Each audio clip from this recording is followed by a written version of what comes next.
Hey, so today's tutorial is all going to be about mixing drums, and it's going to show you how to actually get the drums mixed in your projects and give you some tips and tricks and advice, because honestly the drums are the least intuitive thing that you can deal with in the studio.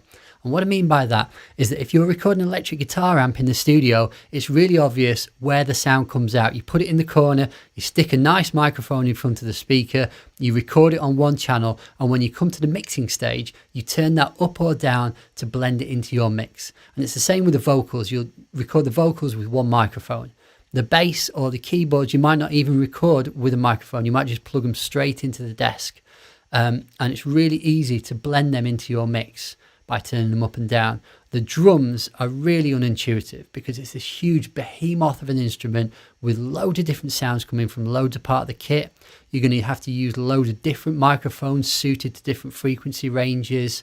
And then even if you get all that recorded properly in the studio, it's a whole nother nightmare trying to mix it all together in your projects afterwards. So today's tutorial is hopefully going to demystify some of that, give you some tricks, tips and some advice to help you get your mixes sounding as good as they possibly can do, as quickly as they possibly can do.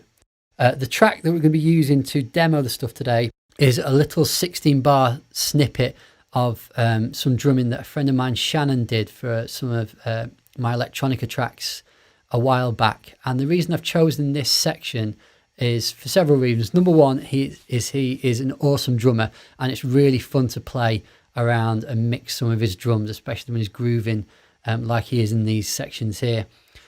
Secondly is that we recorded these drums in the college that I teach music technology at, and the studio is a nice studio, but the drum kit in there is not a particularly high spec drum kit. It's kind of a mid-range nice drum kit, but it's kind of similar to the one that most people might have access to when they're recording in the studios. And the same with the microphones. They're very much mid-range, affordable microphones that we used. We're not talking several £1,000 Neumanns. We're talking about, 57s, 58s, SEs, affordable microphones that you're going to have in the studio when you take your stuff in there to get recorded. And thirdly is we're going to be looking at using stock Logic plugins to mix today. And the reason behind that is that we could do a real clever tutorial today where we could use like hundreds or thousands of pounds worth of boutique plugins, but not everybody has access to that kind of equipment.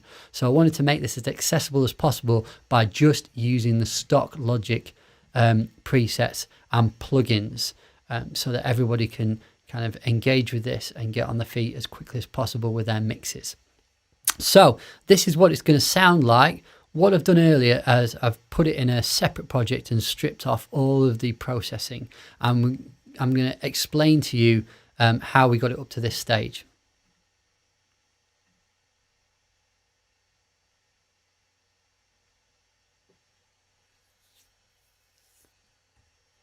Right, so here is our raw drum takes here. I'm going to split this video up into two parts. The first part is our prep for our mixing, because there's a lot of things that we need to do to each individual channel to prepare it for mixing. And the second half is the mixing itself and some extra tips and tricks you can do when you've got all your drums individually sounding as best as they possibly can do. So this is where we started. These are our raw drum takes. You can see they're all set at 0. There's absolutely no processing on here. And this is what they sound like.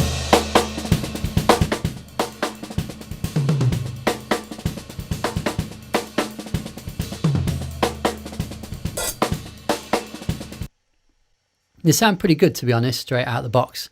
And this is drum mixing tip number 1, is that I cannot stress how important it is to get a good sounding take in the studio. It's not like other instruments where, say you recorded a fairly dodgy vocal take, or say there was a load of hiss on the guitar amp, that you could get the guitarist back in or the vocalist back in. You could even record it at home and do overdubs. Drums, you kind of need to get it right in the studio, otherwise you're stuck. I remember a few years back, I did a session, did a kind of live soul band, and I wasn't paying attention on one of the tracks, and I didn't notice that the overhead, one of the overheads, was recording into the desk, but that signal was somehow not going from the desk through to Logic. And when I came to mix the project at home, I found that one of the overheads was completely missing, which was an absolute nightmare, because the problem is we couldn't get back in the studio, we couldn't get everybody back in there, and we didn't have the time and the space to re-record that session. So I just had to fudge it with the other overhead, and it was a horrible experience, and it was not pleasant. If I'd have paid more attention and got it right the first time around, I would not have been in that position. So getting good, strong signals from all your mics and recording them properly with proper microphones is the best way to start off on a good footing. I'm going to do a separate video in future about how to record drums individually in the studio, but if you'll notice from the timestamp as to when this video goes out, we're slap bang in the middle of quarantine, so getting access to the studio is pretty impossible right now. So let's talk about the drums. Let's do a little bit of prep before we've even gone into individual channels. The first thing that I like to do with my drums, and what I suggest you do with your drums when you're mixing them, is you get your little mixer window up, draw a little box around the entire thing, select them all, and instead of sending them straight to our stereo output, we're actually going to send them to a bus channel first. So I'm going to click bus 1, and it invents a little bus channel here.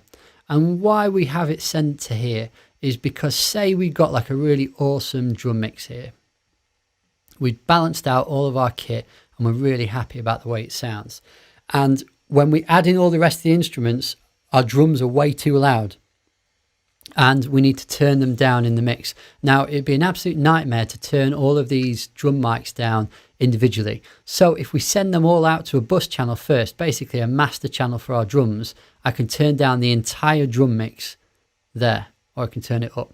And in fact, I can even double click on it there and label it drums, so I know exactly where I'm at.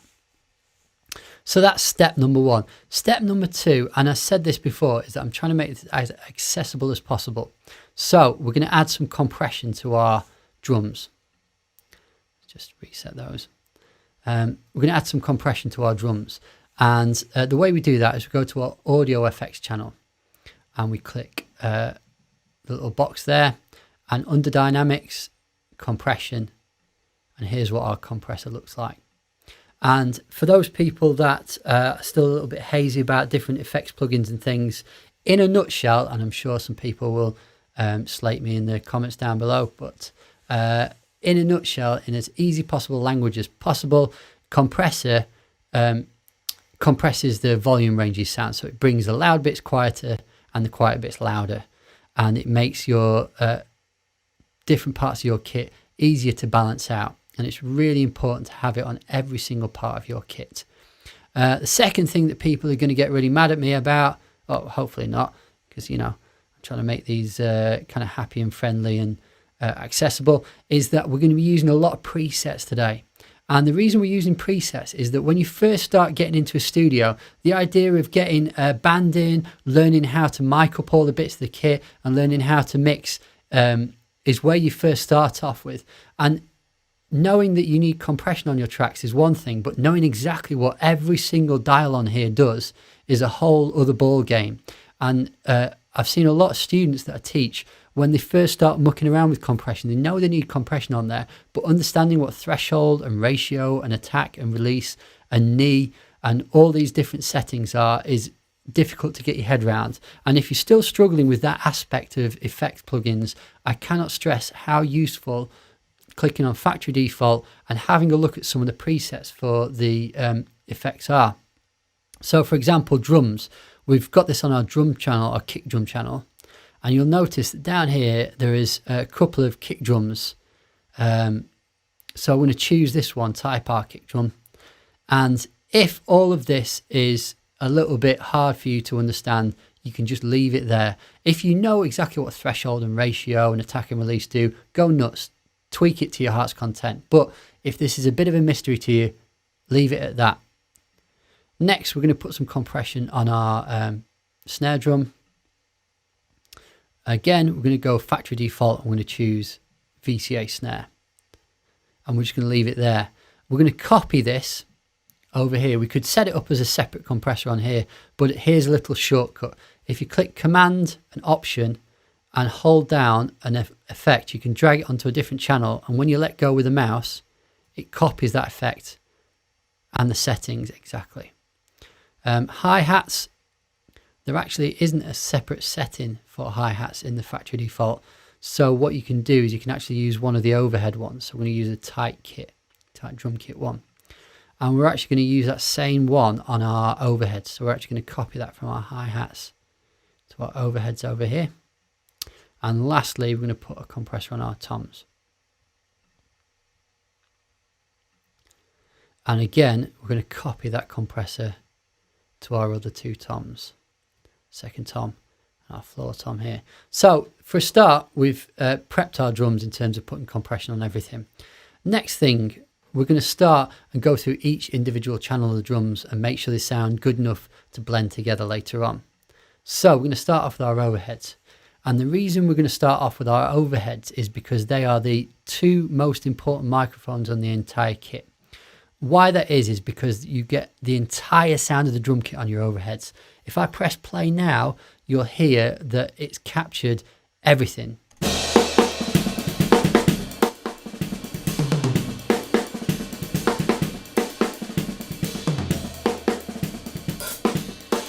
You can hear the kick drum there, you can hear the snare, you can hear the hats, the cymbals, everything. You'll notice as well that as we're going along, anytime that something starts clipping, because as soon as you start compressing things and adding EQ and different effects and things will start to go into the orange or the red on channels. And that's when you need to start taking those channels down. Otherwise, they'll start clipping and adding distortion to your mix. So the overheads. Now, we could add some EQ on here.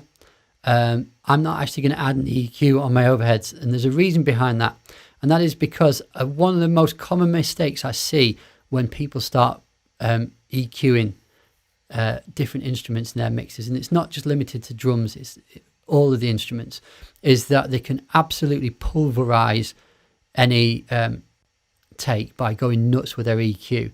And loads of times I'll kind of go in student projects and I'll just see like EQs that look like this, and they're all over the place and they just sound crazy. So a real good way to get started with your mixing is to not go too crazy with EQ. I actually quite like the sound of those two overheads there. The only thing to do is just to make sure that they're both at the same kind of volume, because you want them to be balanced out left and right. But the only other thing that you need to do adding compression is to pan your overheads. And the reason you want to pan your overheads is that we recorded a left overhead and we recorded a right overhead. And if we put them in the middle on top of one another, we're kind of getting rid of that lovely effect of spreading the microphones out and trying to capture the left-hand side of the kit and the right-hand side of the kit. So what you want to do is you want to take your left-hand one, pan it halfway left, and the right-hand one, pan it halfway right. The second most common mistake I see with the drums is when people pan it hard left and hard right, which kind of seems like something that's sensible, but what it does is it separates the two microphones too much in the stereo mix, and you end up with this hollow hole in the middle.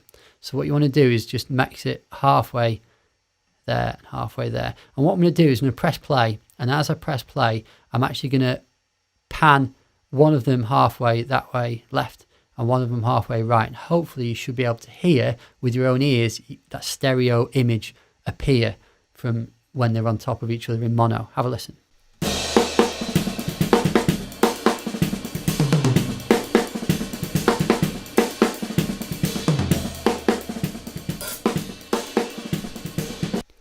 So there you go. So that sounds very nice. Let's just be pedantic and make sure they're exactly the same. So there are overheads, and we can just leave them. And in fact, let's just mute them, leave them on their own. Next, we're going to be looking at different spot mics on the kit. And the first thing we're going to be looking at is the kick drum. Let's have a listen to the kick drum on its own.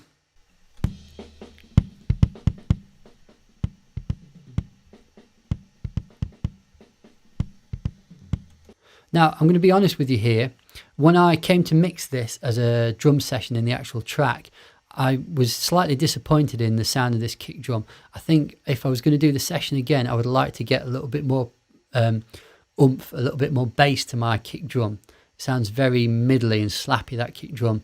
It's not a disaster. It's not something we can't work with. And in fact, it's going to be useful because later on in the second video, I'm going to show you a very clever trick to fixing microphones like your kick drum that don't quite work. But for the time being, we're going to try and do what we can do with the EQ. So if you double click on the EQ, hopefully you guys should be familiar with the look of an EQ like this. It goes from 20 hertz down the bottom up to 20,000 hertz at the top. And one of the first things, one of the most important things that you need to learn as a producer is where different instruments sit in frequency range. And it's a really, really useful tool to have under your belt, is to know exactly where different instruments sit, because knowing that my cymbals and my hi-hats are up the top end here is going to allow me to bring out any crispness that I want to in my mix. And then knowing that my snare, the crack on my snare fits in this kind of 1 to 3 kilohertz range here is really going to help. Mixing our toms and the punchiness to our snare is going to be in this range here. And then down the bottom is where our kick is going to lie. So there's 3 things that we can use to help us with our EQ. Number one is like a cutoff, where it cuts off all the frequencies below. But we're actually not going to look at that today. The next one along is a shelf EQ. What that does, it looks like kind of a big slab there. You can either turn it up or down, and it turns up anything below that little dot. It just turns it up en masse. But the third one that we actually are interested in today are these little spot ones here. So you can actually choose individual frequencies, and you can drag it up to make it louder, drag it down to make it quieter. It's really intuitive. And if you actually look on the settings here, there's only 3 settings, and they're really easy to understand. Top one is frequency, higher, lower. Second one is the loudness, how much you're boosting or cutting a frequency. And the third one is what's called Q. And Q is how wide or how narrow the frequency band is that you're boosting. So let's set it somewhere like that would be handy. Oh, in fact, let's just make it a little bit wider. And the trick is when you're trying to find that boost in the kick drum is when I press play, I'm going to really ramp this up and I'll try and find the exact frequency that's going to give my kick a little bit of body. And then I'm just going to take it down to the level that I'm really happy with. So let's have a listen to the kick.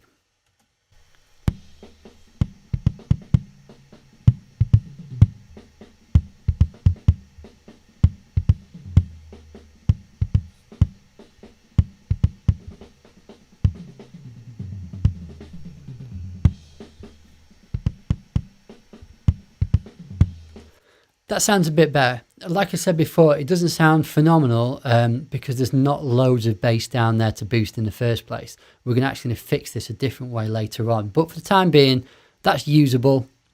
I'm going to leave it there for the time being. The next thing we're going to move on to is our snare. And we're going to have a quick listen. Now you'll notice here that I've used under snare and over snare microphones. And I think this is a really important thing to point out when you're recording your drums, is that if you think about the toms, the sound of the top tom head and the sound of the bottom tom head are really similar. Whereas actually on the snare, a snare is made up of the top head, and the bottom head has that metal snare on it. So you get 2 different sounds. Sound number 1 is this one.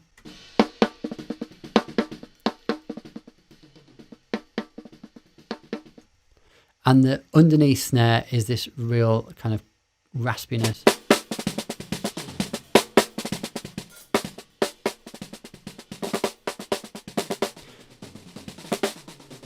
And if you combine them together, you should end up with like quite a satisfying snare sound. Let's have a listen.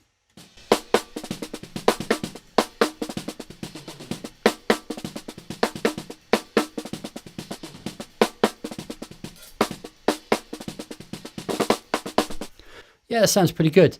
And here's a real tip for if you're just starting out mixing and this whole thing is overwhelming you. I would listen to those two and I would think to myself, do they need loads of extra processing in terms of boosting different frequencies? I actually think they sound quite nice together.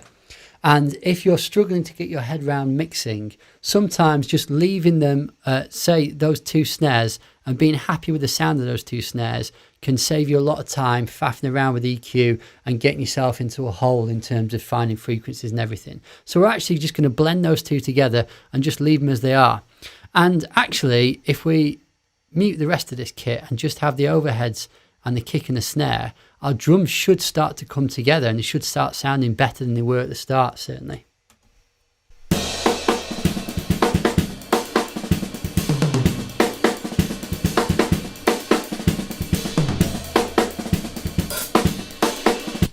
So that's the kick, that's your snare, and that's your overheads.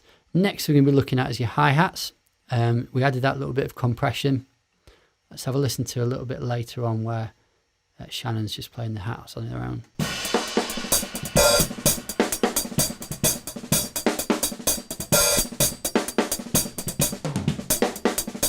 I will say this, not everybody records hi-hats, and certainly myself, not every session that I do with a drummer I will get a hi-hat microphone out. The only reason I got it out on this particular session is that if you're working with really great drummers that have real deft touch on the hi-hats, it's really, really handy to have a hi-hat microphone.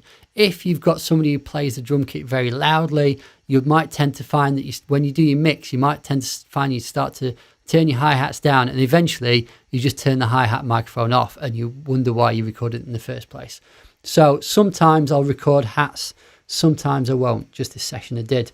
And actually, with the compression on, I think those hi-hats sound fine and decent enough to be mixed.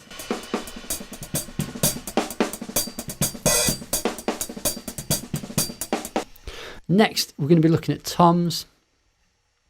And like I said, this is a brief whistle-stop tour.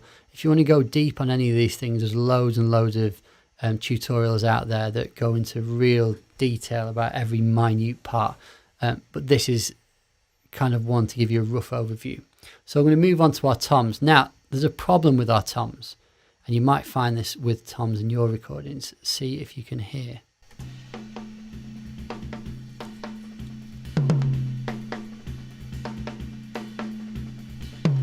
Now, if you have a listen there, you hopefully have noticed that even when this tom is not being played, the skin is reverberating every time the snare or the kick drum hit, which is a big problem really, because it means that we've got that constant ringing sound in our mix, and that's not good.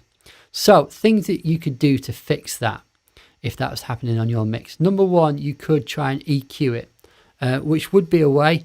A cleverer way that I prefer to do is using a gate, which is under dynamics right at the bottom, noise gate. And what a gate is it cuts off everything below a certain volume threshold. So this little threshold here, the louder I turn it up, the less quieter it cuts out all the quieter sound. It only lets through really loud sounds. And seeing as when the drums are hit, oops. Oh yeah, that's it. You can see here, the bits where the actual tom is being hit are blatantly the loudest parts of that track. So if I can find a sweet spot, so it'll only let through the sound when those toms are being played. I'll show you what I mean. If I find a section here where you can see the toms are being played, if I turn this threshold up,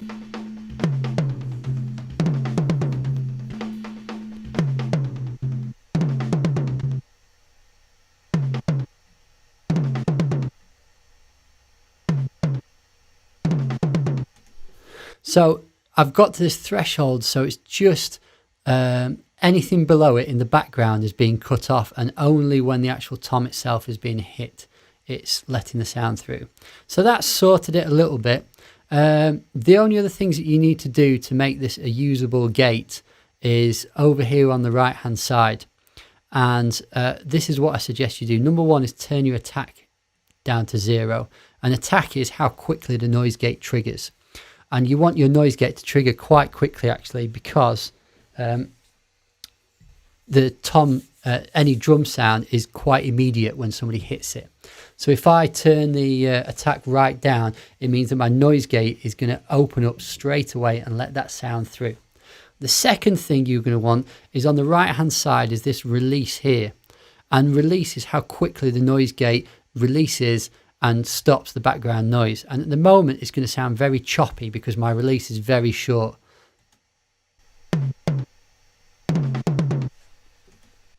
And if I turn up the release to say around 130 milliseconds, you're going to end up with capturing that little reverberation of each tom hit, and it's going to sound a lot better. I'll show you. Listen.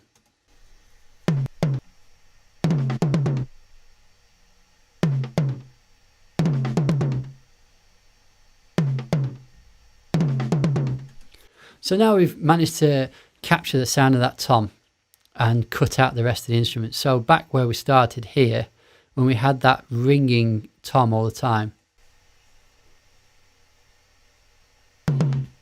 it's completely gone, and we've only got the toms themselves. So that's sorted the problem out for us. A little trick that you can do is that if you're using the same kind of toms and the same drummer and you've mic'd them up in the same way, you can often cheat and copy the gate settings onto the second tom. And if you're lucky, let's have a listen. Hopefully the same settings will work on the second tom as the first tom. Yeah, we got quite lucky. And if we get even luckier, it might work on the third one too.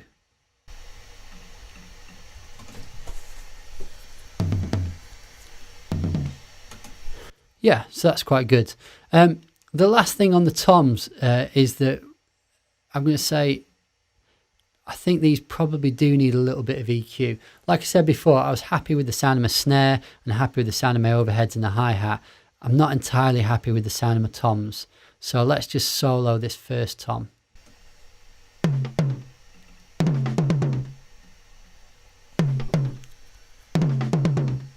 And there's two things going on here. Number one is I want to boost the beefiness down the bottom here. Let's try and do that.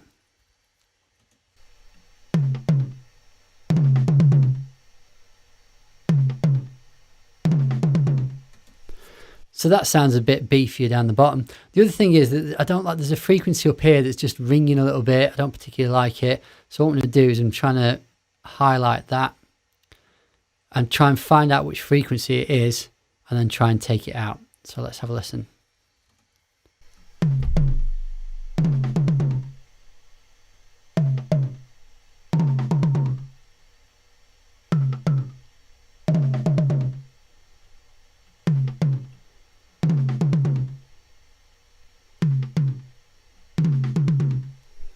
Yeah, that just sounds a little bit better. There's something I didn't quite like around this frequency range.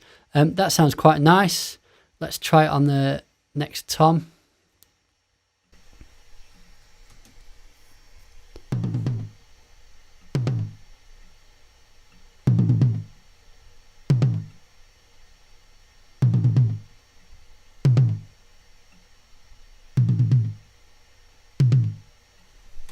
Yeah, again, that sounds quite good. I'm zipping past this really quickly as well. If I'm going to mix this properly, I would spend a lot more time tweaking this, but I'm trying to make this as fast a process as possible. And the last thing is, let's sort out our floor tom.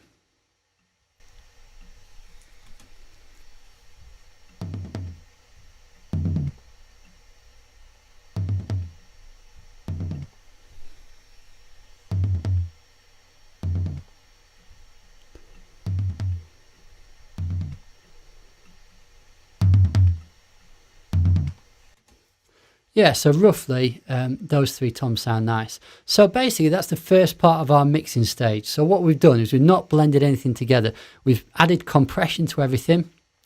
We've EQ'd a little bit on our kick drum and our toms to get them sounding a little bit better than they did. We've left the hi-hats and the snare and the overheads alone because we were happy with the sound of it. We've panned our overheads left and right, and we've added a little bit of a gate to our 3 toms to get rid of that ringing sound on each tom in the background. And basically we've prepped our drums ready to blend together. So that's the first half. If you want to follow to the second half, there should be a little link on the screen right now. I'm going to show you how to blend them together and some tricks and some tips when you're actually mixing your drums. So thanks for listening. See you in the next tutorial. Thanks. Bye.